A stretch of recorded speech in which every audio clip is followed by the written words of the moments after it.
Women warriors known as Amazons have led armies and scorched battlefields in ancient stories.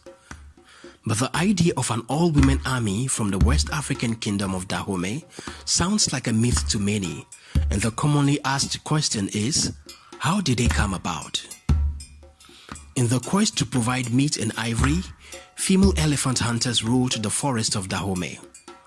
When Huegbaja became king in the 16th century, he repositioned the all-women elephant hunting clique to the service of the kingdom, and they became known as Gbato. During the period, the flourishing Yoruba kingdom of Oyo forced Dahomey to pay tributes. They often raided Dahomey and captured most of them as slaves. Unwilling to yield to the Yorubas, Dahomey called its citizens to arms and militarized the kingdom. But there was a problem. The Yorubas had superior numbers, and that kept tipping the balance their way. After the death of Huegbaja, according to oral history, his twin children, Akaba, a boy, and Hangbe, a girl, took the throne.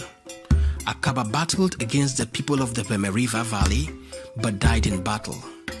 After his death, Hangbe continued the campaign and won the war, giving some scholars the reason to believe that she first armed women and led them to battle.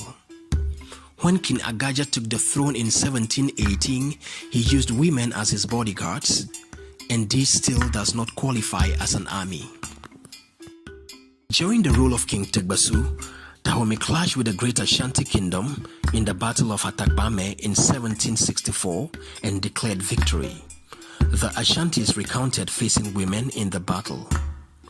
Former British Governor of the Gold Coast, Archibald Dazzle, said, "Several hundreds are trained to the use of firearms under a field general and subordinate officer appointed by the king. These warriors are regularly exercised and go through their evolution with as much expertness as the male soldiers."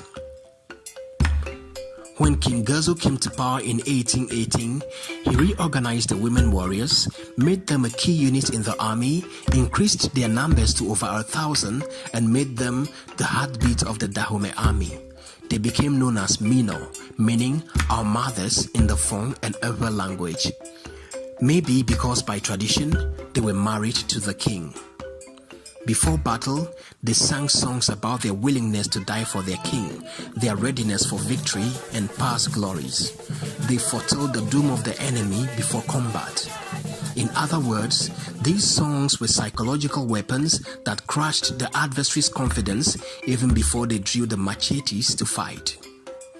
In their first battle, the female warriors of Dahomey took on the kingdom of Uida with muskets blazing and won. To hit the Yorubas where it hurt most, the Dahomey Amazons evaded their treasured cities Sabe and Ketu with pure ferociousness and won.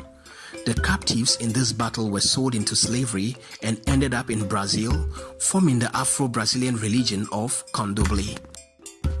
With their surging anger towards the Yorubas, they announced an attack on Abeokuta, a city that housed allies of the Oyo Empire and refugees from the Yoruba land.